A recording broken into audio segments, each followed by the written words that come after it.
Byron, offensive line, what have you seen from them this year? What's different about them from what you saw a year ago? This year, I mean, I think that they're all together. They've come together really, really well. We had Tyler Steen come in and transfer from Vanderbilt.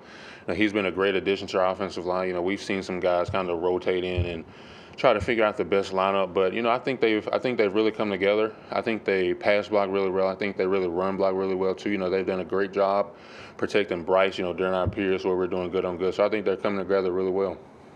I think this is the first time we've talked to you since you announced you were coming back for your senior year. Just what went into that decision? Could you say that again? Your decision to come back for your senior year, what went into that?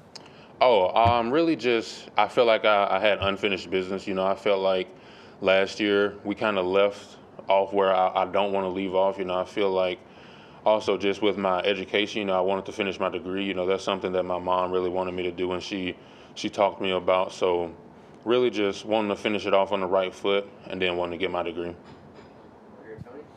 Yeah, right here. Yeah, Utah State has a kind of slippery back in Calvin Tyler Jr. Just what have you seen from him on tape, and how hard is he to stop? I've seen a lot. We weren't able to watch the game live when they were playing this past week, but I went back and I watched it whenever I got home. He does look really good. He's a really elusive guy. He has really great balance. It'll be a challenge for us. It'll be a challenge. Several people have praised Jaheim and kind of his approach coming in. I mean, what have you seen for him, or what's impressed you about him? No, I've seen a lot from Jaheim.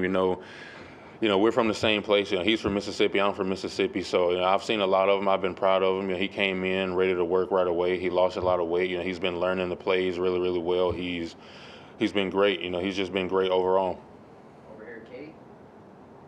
Another younger defensive lineman that Will highlighted yesterday that's done well in the pass rush is Jamil Burroughs. Just what have you seen from him throughout fall camp?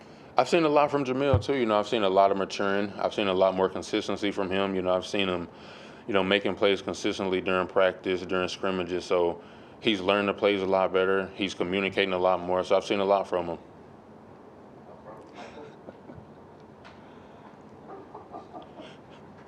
When you guys are going good on good, offensive line, defensive line, who would you say wins more of those battles? I know you guys think about that kind of thing. Who do you think does better?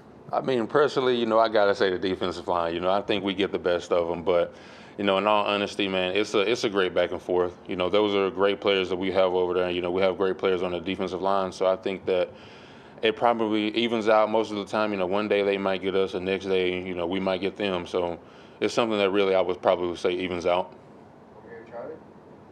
Between yourself and DJ and some of the older guys on defensive line, how do you think the leadership of that unit's come along this preseason? I think it's come along pretty well. DJ was a leader on the team last year. I think I've had to do a little bit more this year. I've had to be a little bit more vocal. I've tried to lead by example more than just by speaking. So I think we have, really good leaders, not just me and DJ, but, Justin DeBoigby as well. We all came in the same year. So I really feel like we've done a great job trying to bring the younger guys along and just making sure in our room and as a defense and as a team in total, we're just getting where we need to be.